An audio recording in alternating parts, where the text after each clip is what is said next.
अस्सलाम वालेकुम पाकिस्तान, हमीद नकीबी आपकी खिदमत में हाजिर है।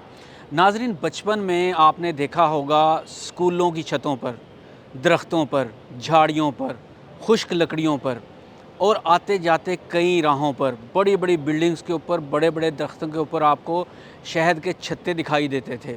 लेकिन अब आपको पूरे शहर में कहीं पर भी शहद की मक्खियों का छत्ता दिखाई नहीं देता।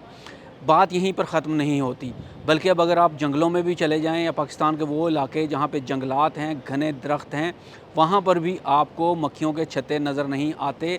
तो ये मक्खियाँ कहाँ चली गई हैं, क्यों ख़त्म होती जा रही हैं? जानते हैं इसकी सबसे बड़ी वजह क्या है? इसकी सबसे बड़ी वजह है, मेरे पीछे आपको नज़र आ रहा होगा ये टावर। इसकी सबसे बड़ी वजह ये टावर है जो शहद की मक्खियों का पूरी दुनिया के अंदर से ख़ात्मा कर रहा है। और सोचें, पाकिस्तान में सिर्फ़ एक टावर नहीं है, पाकिस्तान में बहुत ज़्यादा टावर हैं। अब आप सोच रहे होंगे कि इस टावर का शहद की मक्खियों के साथ क्या ताल्लुक़ है? तो बहुत गहरा ताल्लुक़ है। आइए समझते हैं, क्योंकि पाकिस्तान में इस वक्त शहद की कमी होती जा रही है, मक्खियों की कमी होती जा रही है और वो वक्त दूर नहीं है। अगर हमने कोई स्ट्रेटजी ना अपनाई तो हो सकता है पाकिस्तान से शहद की मक्खियों का बिल्कुल ख़ात्मा हो जाए। इससे पहले कि हम आगे बढ़ें, मैं आपको यहाँ पर ये बता दूँ कि पिछले दिनों में कुछ रोज़ पहले आपको याद होगा इसराइल के शहरों में शहद की मक्खियों के झुंड उतर आए थे। लोग घरों में रहने पर मजबूर हो गए थे, बाहर नहीं निकल रहे थे। उसकी वजह क्या थी? उसकी वजह भी बिल्कुल, एक तो ये टावर थे, दूसरे नंबर पर वहाँ पर जंग में जो रडार इस्तेमाल हो रहे थे, जो जंगी आलात इस्तेमाल हो रहे थे, उसके अंदर से निकलने वाली लहरें थी। अब चलते हैं, डायरेक्ट मौजू के ऊपर आते हैं। छोटी सी मक्खी है, उसके अंदर एक ऐसा सिस्टम रखा हुआ है अल्लाह पाक ने कि आप सुनकर हैरान हो जाएंगे। मक्खी जो होती है, आपको पता है ज़मीन जो होती है उसके अंदर एक मैग्नेटिक फील्ड होता है, मकनातीसी लहरें निकलती हैं। इसी तरह से मक्खी के पेट के अंदर अल्लाह पाक ने लोहे के ज़र्रे रखे हुए हैं, छोटे छोटे ज़र्रे होते हैं लोहे के, उसके अंदर भी मकनातीसी पावर होती है। मक्खी जब भी अपने छत्ते को छोड़ती है तो वो क्या करती है, एक लोकेशन लॉक कर देती है कि मैं इस जगह से आप मूव करके यहाँ से फ़लाँ जगह पे। ये बिल्कुल ऐसे ही है जैसे आप मॉडल टाउन से फ़र्ज़ करें बहरिया टाउन जाने के लिए लोकेशन लगाते हैं, तो वो भी क्या करती है, अपनी एक लोकेशन सेट करती है। तो वो एक लोकेशन लॉक करेगी और वहाँ से वो फूलों का, फलों का रस लेने के लिए उड़ जाती है अपने छत्ते से। अब जो उसकी वापसी होती है अपने छत्ते पर, तो वो इन मैग्नेटिक जो फील्ड है, मकनातीसी जो एक फील्ड बना हुआ है, उसकी वजह से होती है। होता ये है कि मक्खी के अंदर के जो पेट के अंदर उसके ज़र्रात हैं लोहे के, वो उनको मकनातीसी फ़ील्ड को पहचानते हैं और बिल्कुल इसको इस तरह से समझ लें कि जैसे एक लाइट हाउस होता है, टावर होता है, उसके ऊपर लाइट लगी हुई होती है और वो समुंदर के अंदर लगाया जाता है ताकि दूर दराज से आने वाले जो जहाज़ हैं उस रोशनी को देखकर अपना रास्ता मुतय्यन कर लें और उन्हें पता चल जाए कि ये साहिल समुंदर की तरफ जाना है। लेकिन फ़र्ज़ करें मैं यहाँ पर ये कहूँ कि अगर आप उस लाइट हाउस के ऊपर जो लाइट आ रही है उसके ऊपर कोई ऐसा वो लगा दें जो उसकी लाइट को ब्लॉक कर दे, तो जहाज़ उसको नहीं देख सकेंगे और उन्हें साहिल नज़र नहीं आ सकेगा। बिल्कुल मक्खी के अंदर भी अल्लाह पाक ने ये रखी हुई है कि वो उस मकनातीसी फ़ील्ड को इस्तेमाल करते हुए वापस आती है अपनी जगह के ऊपर।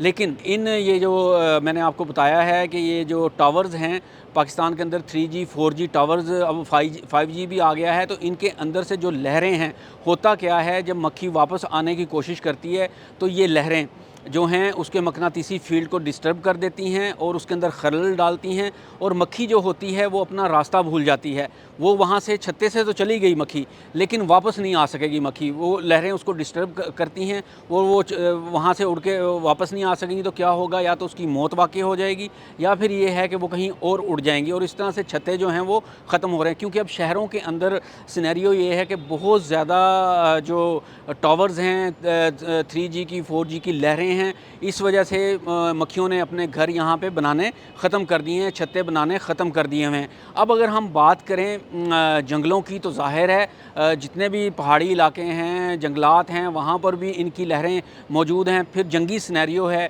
जंगी सिनेरियो के अंदर जो रडार हैं उसकी लहरें हैं, बड़े बड़े जहाज़ जब उड़ते हैं तो उनकी लहरें हैं और शोर शराबा है जिसकी वजह से मक्खियाँ जो हैं वो उड़ तो जाती हैं लेकिन वापस नहीं पहुँच सकती हैं। तो ये अल्लाह पाक की, मैं तो बल्कि यहाँ पे ये आयत पढ़ना चाहूँगा जैसे कि फ़बी अय्यि आला रब्बिकुमा तुकज़्ज़िबान, कि तुम अपने परवरदिगार की कौन कौन सी नेमतों को झुठलाओगे। देखें ज़रा, एक छोटी सी मक्खी के अंदर अल्लाह पाक ने क्या सिस्टम रख दिया है कि वो किस तरह से मैग्नेटिक फ़ील्ड को पहचानते हुए और अपने पेट के अंदर भी उसके ज़र्रात हैं उसको पहचानते हुए अपनी जगह पर वापस पहुंचती है। तो नाज़रीन, ये बुनियादी तौर पर बड़ी वजह है पाकिस्तान के अंदर से इस वक्त, पूरी दुनिया के अंदर इस वक्त जो है शहद वो टनों के हिसाब से पैदा होता है। और यहाँ पे अब पाकिस्तान के अंदर सूरत हाल ये बन गई है कि हम शायद तोलों के हिसाब से जो है वो शहद इस्तेमाल कर रहे हैं। शहद नायाब होता जा रहा है। उसकी वजह यह है, पहले हर घर में लगता था, हर छत पे लगता था, वीरान जगह के ऊपर आके मक्खियाँ बैठ जाती थी, लेकिन अब ऐसा बिल्कुल नहीं होता। तो ये बहुत बड़ी वजह है, हमें इस तरफ तवज्जो करना पड़ेगी, हमें बताना पड़ेगा, अवेयरनेस क्रिएट करनी पड़ेगी। ज़ाहिर है इससे अब छुटकारा तो नहीं हो सकता, इसकी टावर्स को भी ख़त्म नहीं किया जा सकता, लेकिन साइंस बहरहाल इसके ऊपर काम कर रही है कि किसी ना किसी तरह से जो इन मैग्नेटिक फ़ील्ड्स को बरकरार रखा जाए, जो ज़मीन का मैग्नेटिक फ़ील्ड है, ताकि जो हमारा एक कुदरती इकोसिस्टम था वो बरकरार रहे। और मक्खियों के अलावा भी बहुत ज़्यादा हशरात हैं जो इस वजह से डिस्टर्ब हो रहे हैं। हमारा इकोसिस्टम इस वक्त तबाह होता जा रहा है। अच्छा नाज़रीन, मैंने ये ताकतवर सिग्नल्स की बात तो कर ली, रडार्स की और जंगी टेक्नोलॉजी की भी बात कर ली, लेकिन एक और बहुत बड़ा पहलू है जो नज़रअंदाज़ किया जा रहा है। जितनी भी हमारे पास ये फसलें होती हैं, या फूलों की हों या दूसरी फसलें हों, सब्ज़ियाँ हों, तो ज़ाहिर है यहाँ से ही मक्खियों ने अपना रस चूसना होता है और उससे फिर शहद बनता है। अब हो क्या रहा है कि कीड़े मार अद्वियात इतनी ताकतवर हो चुकी हैं कि जब इन फसलों के ऊपर वो किया जाता है, स्प्रे किया जाता है, और मक्खी जब उसका जूस चूसने के लिए आती है, और जैसे ही वो जूस चूसती है तो वो इस हद तक ख़तरनाक होता है कि वो वहीं पर मक्खी जो है वो मर जाती है। तो इसका बुनियादी पहलू ये भी है कि हमें जो कीड़े मार अद्वियात हैं उनको भी देखना होगा कि उनका इस्तेमाल किस तरह से कम किया जा सकता है।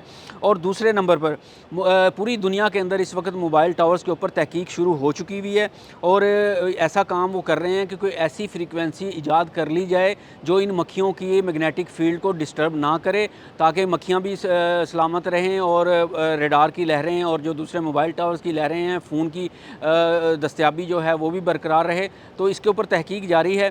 अब देखें आने वाला वक्त जो है कहाँ पर आकर टिकता है, किस तरह से हम इसकी पैदावार को दोबारा से बढ़ा सकते हैं। तो ये एक शहद की मक्खियों के हवाले से ऐसी रिसर्च थी जो मेरा ख़्याल है कि पाकिस्तान में लोगों के रोंगटे खड़ी कर रही है। नाज़रीन, अगर आपको ये वीडियो अच्छी लगी हो तो इसे लाइक करें, सब्सक्राइब करें। हमीद नकीबी को अगली वीडियो तक के लिए इजाज़त दीजिए। अल्लाह हाफ़िज़।